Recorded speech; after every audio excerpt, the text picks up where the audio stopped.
You know, when we have a couple that come together, generally the Prophet ﷺ used to advise or seize the opportunity to advise on an occasion where people gathered. So people gathered, for example, like this nikah, and the Prophet ﷺ would tell them to be conscious of Allah. He would read a few verses of the Quran. He would address the youth. Ya ma'ashara al-shababa man istata'a minkum al-ba'ata falyatazawwaj, increasing the encouragement of getting married, to say if you're able and capable, don't delay, get married.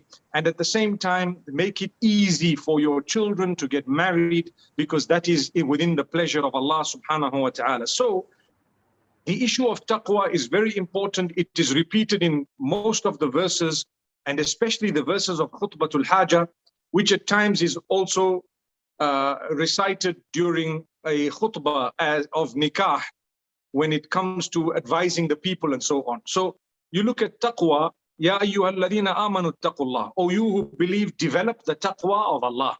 Taqwa itself is an encyclopedia of meaning.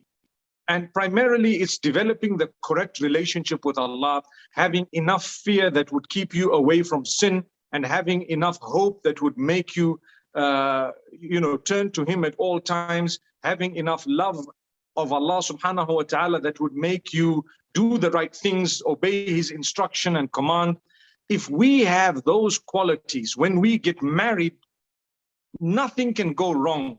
Nothing can actually go wrong when you have taqwa, because taqwa is the cornerstone of everything and everything good. And taqwa is the main ingredient of ultimate success in the dunya as well as in the akhirah.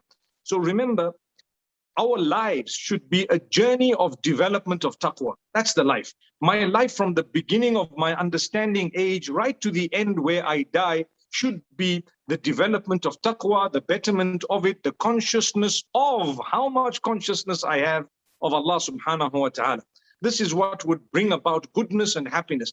More so when we are coming together in such a sacred union that the rest of our future is determined upon what happens thereafter. This is why the choice of a spouse is very important in Islam, because your future depends on the type of choices you make that Allah has allowed you to make. Obviously, people say, well, it's written by Allah.